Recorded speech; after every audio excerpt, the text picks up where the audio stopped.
What's up, y'all? Dustin Jones here with Stronger Life Fitness. I'm joined once again by Adrienne Allen, a very accomplished track and field athlete. Many of y'all are familiar with her. We are talking about the essential exercises for building strength. So we've gone over the deadlift, we've gone over the squat. If you haven't seen those videos, I encourage you to do so. Now we're going to go over the loaded carry. This is actually the simplest exercise out of all of these exercises. However, we wanted to do it last because it requires some skill and ability to be able to pick things up off the ground. So we're going to go through some variations here that everyone will be able to do. We're mainly going to be leveraging kettlebells because they're a great tool to use for something like a loaded carry. So whenever you hear a loaded carry, all it is, we're picking something heavy, going from point A to point B. For some folks, if getting to the ground or picking something up from the ground is tough, we can elevate the surface, just like we did with the deadlift. So what Adrienne's going to do is she's going to walk up, she's going to try and line up the outside of her ankle with the middle of that weight, and she's going to do that deadlift motion and pick that weight up, and she's going to keep it nice and close to her body,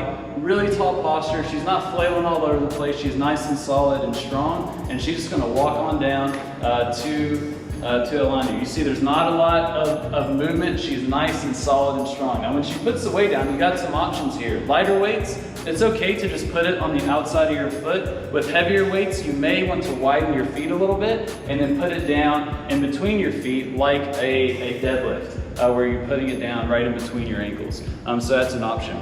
Then let's go over here, we'll do a heavier suitcase deadlift. So she's going to deadlift this up, pick it up, and then we'll walk on down. It's a little heavier weight, and so it's really forcing her to keep that upright posture. You may end up wanting to lean a little bit, but she's not gonna do that because she's gonna be nice and strong and solid, and so she's doing really great here. The heavier we get, she may need to counterbalance with her arm as well, but she's so strong she doesn't have to do it with that kettlebell. All right, so that's a suitcase carrier where you're using one weight. Now we're going to go to a farmer's carrier when you're using two weights. Now you have options here in terms of how you want to pick this up. You can pick it up with the kettlebells on the outside of your ankles. Make sure the center of that kettlebell is lined up with that outer edge of the ankle. This is okay, maybe uncomfortable for some people, and so you can bring the weights together and then deadlift them like so. Come up and then go on down. So Abby will show us how to deadlift those up, and then we'll walk on down. The same principles apply with this. She has a nice tall posture. The kettlebells are not flailing all over the place, and she's nice and steady and smooth.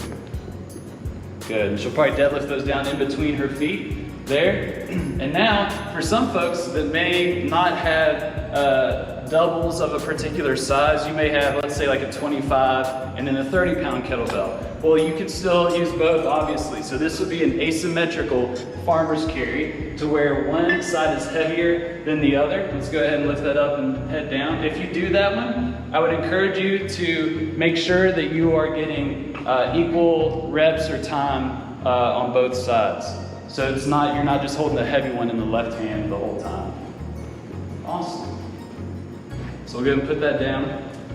Now there's lots of different options that you can use with a loaded carry. We've gone through suitcase, we've gone through farmers, and we can also do different grips or a mixed grip. So this is where you may come up. One is down on the side like a suitcase, and the other one I may have in the rack position, or I may go overhead. There's lots of options that we can use. Adrienne's going to show us one where she has one arm that's by her side and the other one is up over her head. And once you start walking and get some movement going there, this can be rather challenging, requires a lot of stability. So let's keep that up overhead and walk down.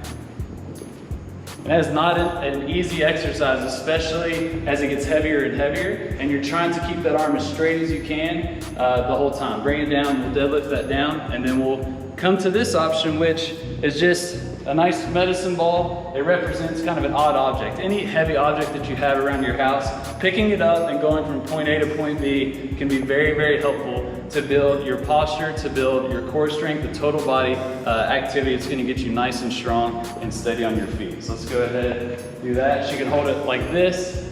She can get real crazy and hold it up over her head if she wants to. All kinds of options that we can use with this movement. Play around with it, get creative, but the heavier that you get, the more beneficial that this one's going to be.